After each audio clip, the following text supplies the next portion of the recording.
Hello everyone. In this video, I will show you how to get an E-ZPass in New York. The first method is online.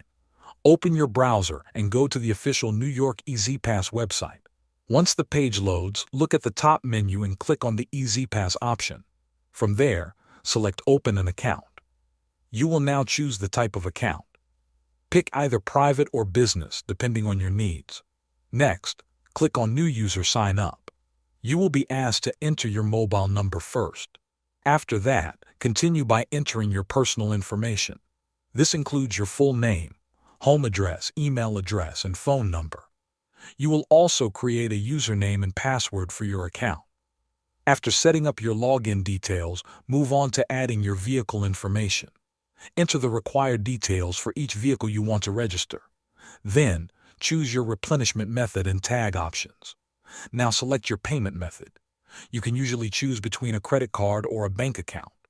Make sure all your details are correct before moving forward. Finally, review and verify your account information. Then submit your application. The second method is to get your E-ZPass in person. Go to the official New York State website and search for retailer locations that offer E-ZPass.